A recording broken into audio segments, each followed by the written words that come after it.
Hi, my name is Barry Crampton. Today I'm going to show you around our Land Rover Freelander, then I'll take you for a ride in it, but first I'll tell you a little bit more about it.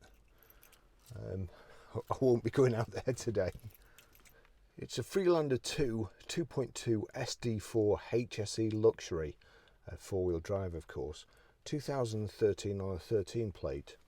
Has done 54,796 miles. It's got a full service history, and fuel economy. Urban 32.5 miles per gallon, ex-urban 48.7 miles per gallon, and combined is 40.4 miles per gallon. Has a 0 to 60 time of 8.7 seconds, a top speed of 118 miles per hour out of 190 brake horsepower, 4-cylinder 16 valve engine. Road tax 6 months is £145.75 and 12 months is £265. Okay, I'll just tell you the service history. I don't think I could have printed it in a more microscopic font if I'd have tried. On the 17th of 6, 2014, 10,582 miles, Land Rover vehicles, Corby. 12th of 6, 2015, 20,835 miles, Hunter's Land Rover Preston. 7th of 5th, 2016, at 32,795 miles, Hunter's Land Rover Preston. 2nd of the 5th, 2017 at 42,122 miles, Hunter's Land Rover Preston. 12th of the 4th, 2018 at 43,475 miles, that was Kentdale Land Rover Kendal. And on the 26th of the 4th, 2019 at 44,605 miles, Arnold Clark Morecambe. So, full service history. We've got the two Range Rover keys there. It's keyless go, so long as you've got these keys on your person and in the car, and just foot on the brake,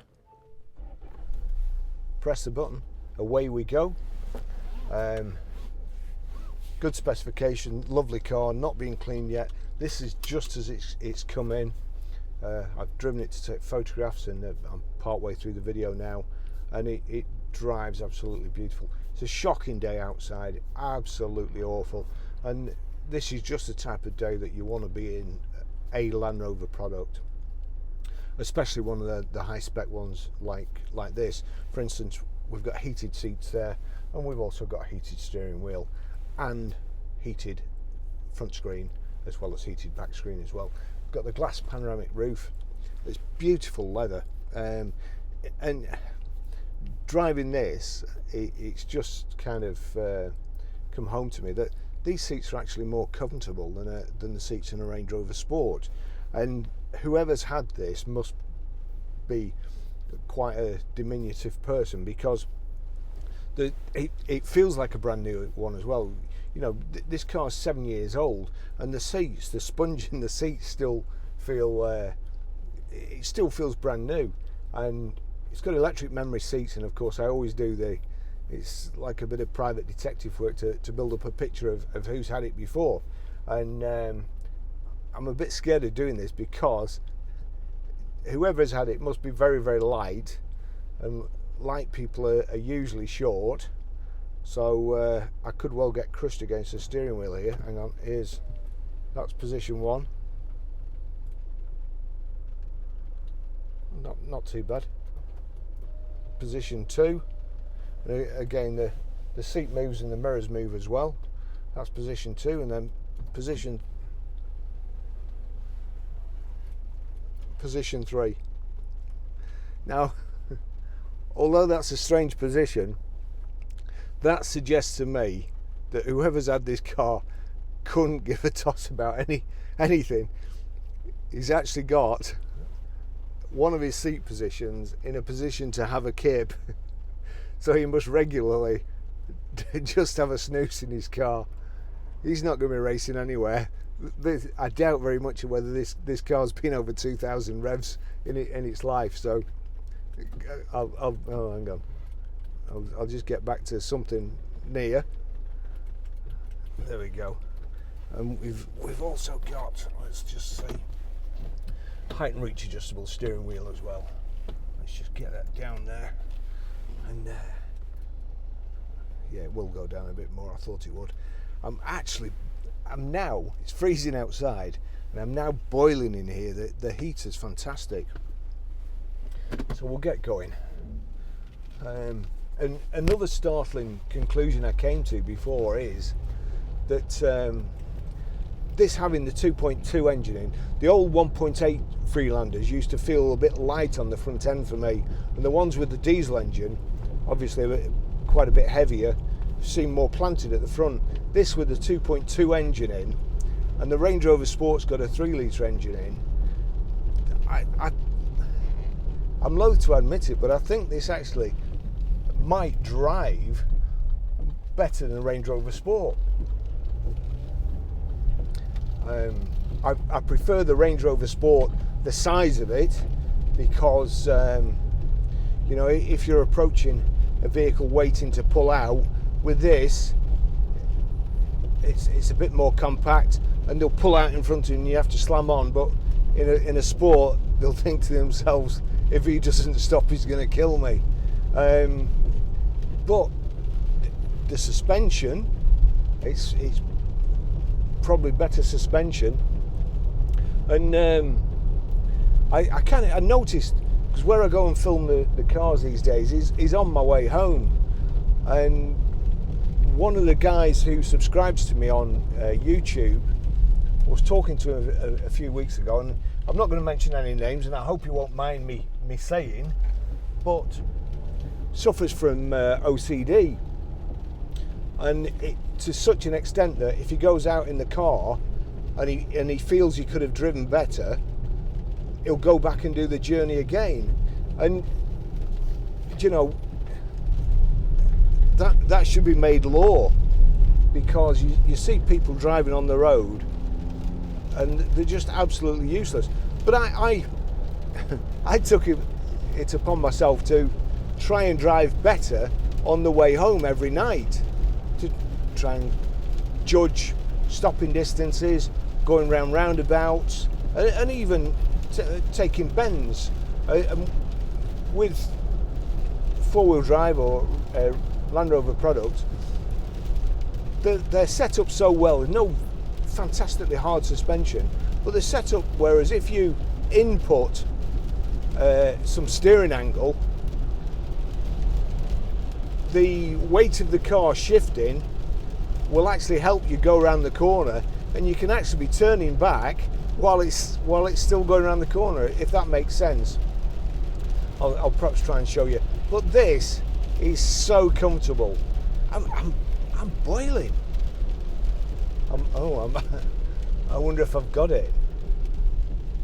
But better put the aircon on. Switch my seat off.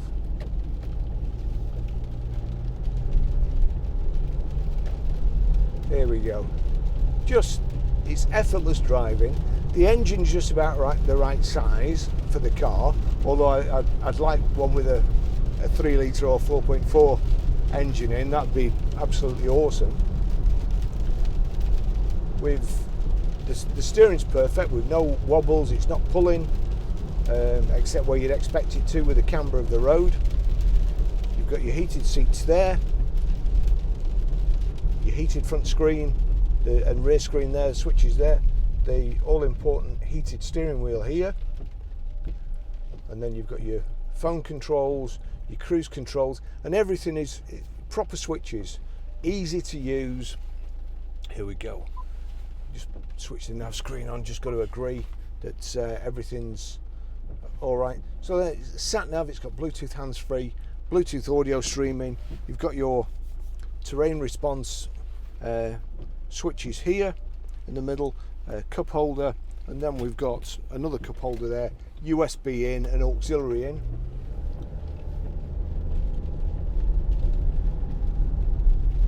I'm not quite sure about Sai here, what he's going to do.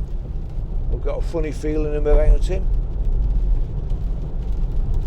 This bend up here is awful. It really is. It's not one you want to take at any speed in any car.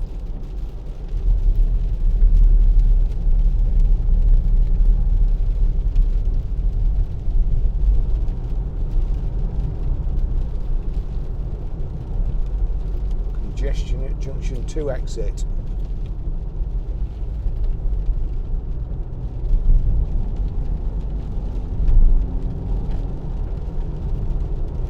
But you're just that bit higher up, the suspension's better, you're even above the spray off the wheels. If you can actually, hopefully you'll be able to see in the mirror there, the height of the spray coming off that truck would envelop most cars.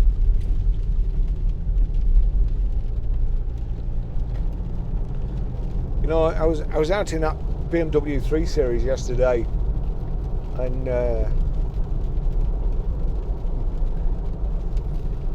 I'd shift it out of the way to get in this. If I was going anywhere, I would honestly move it out of the way to get in this and be nice and comfortable. Have me snooze position on the seat there.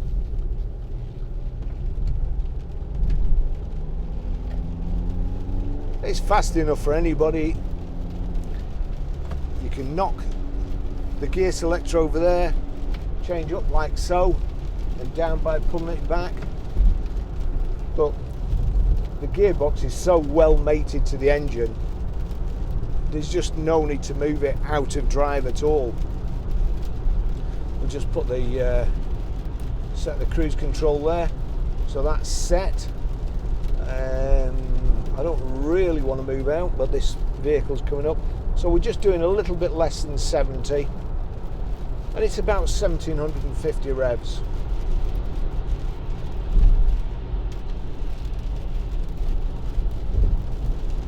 So hardly working, nice and quiet,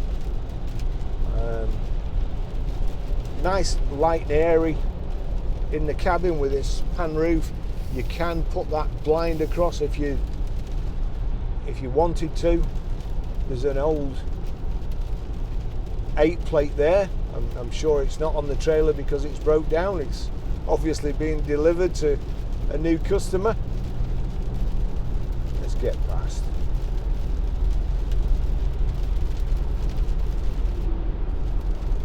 Yeah, Dino don't look like a recovery driver. And I would normally dread coming on this motorway, especially here in this weather. As you can see, if you look up there, you can't see the cars.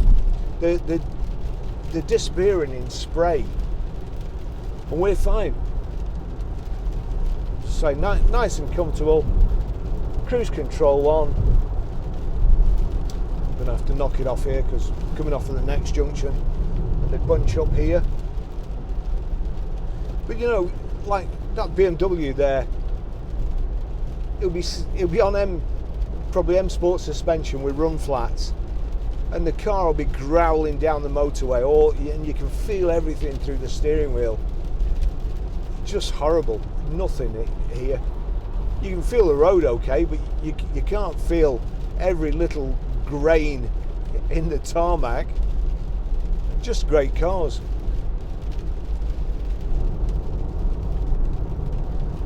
We've got power folding door mirrors there, your electric window switches. It's got Isofix rear child seat anchor points on the back seat there. You've got 3 inertia reel belts. You've also got a rear centre armrest. You've got these front central armrests which are also adjustable underneath here.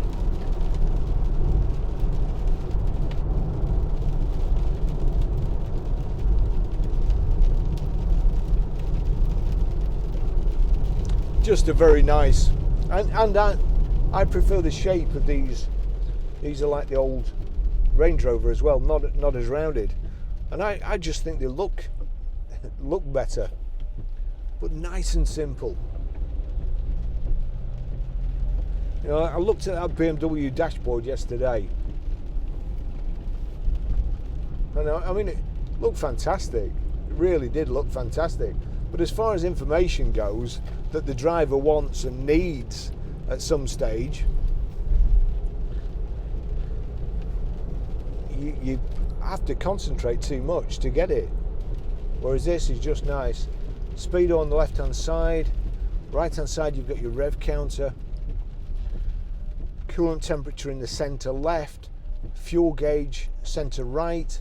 It's telling me what gear I'm in at the bottom, how many miles in a digital readout, how many miles per hour digital readout, which is the one thing I would say is better than an old analog speedo.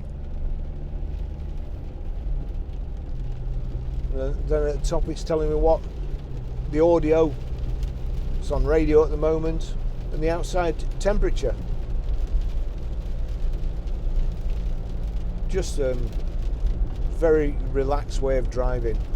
This is quite modern effect as well. It's the piano black insets to the door cards, the steering wheel, the dash, and the center console with the aluminium, brushed aluminium there. Meridian speakers, sound system. Speakers are fantastic.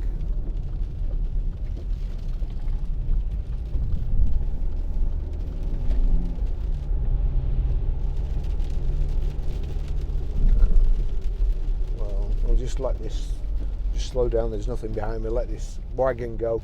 This is a place where I test the suspension. And actually, you'll be able to see when you load one wheel, you can be turning back while the weight of the car is still taking you the other way. And no doubt where people would say that's a negative thing, the people who like hard suspension, I prefer it. So here, load the front wheel. While it's still turning, we can be turning back and just rock through the bends, or gently sway through the bends. Brilliant cars.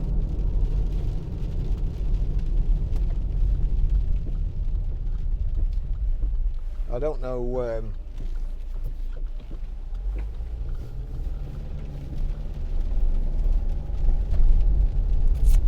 I'm just trying to think my top three. Range Rover Sport or Vogue. Probably Vogue, then Sport, then Discovery, old shape Discovery, and then Freelander.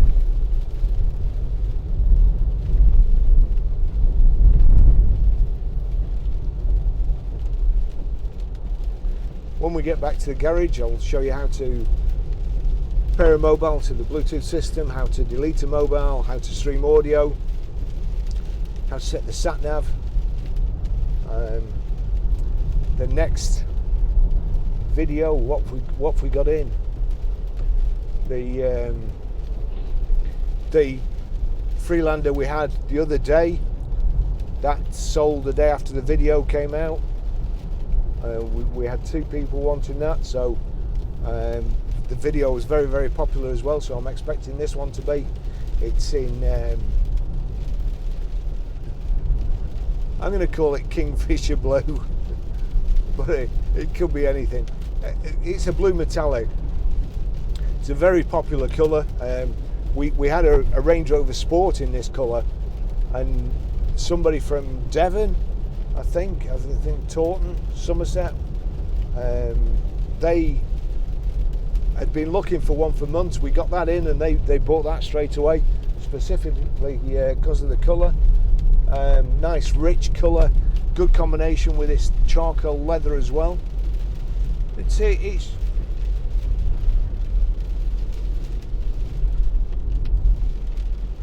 just another great car into stock. Next car we're going to video will probably a Volvo Estate. Got a Fiesta ST, Ford KA, 3 Vito vans, the Movano. Oh, look at this, we're in a water splash. Wow.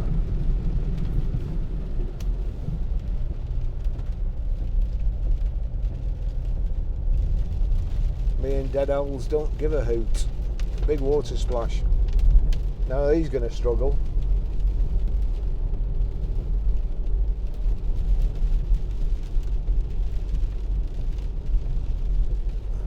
It's funny that it's flooded there because we're about 100 foot up.